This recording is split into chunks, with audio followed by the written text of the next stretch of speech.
In this video, I will tell you how to transfer money from Wise to Revolut.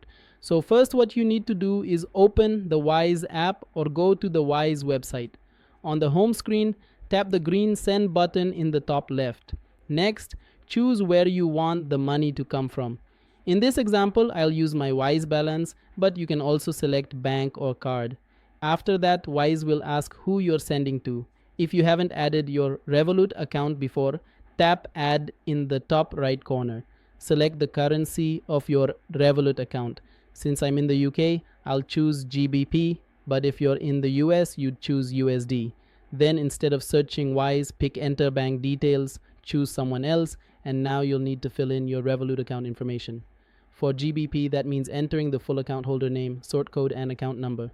For USD or other currencies, the details will look a little different, but you just need to enter what Revolut provides. To find these details, open the Revolut app. On the home page, go to the account you want to receive money into. For me, that's my GBP account. Tap on Details in the middle and you'll see all the banking information you need. Once you enter those details into Wise and confirm, the money will be sent straight to your Revolut account. That's all you need to do to transfer money from Wise to Revolut. Thanks for watching.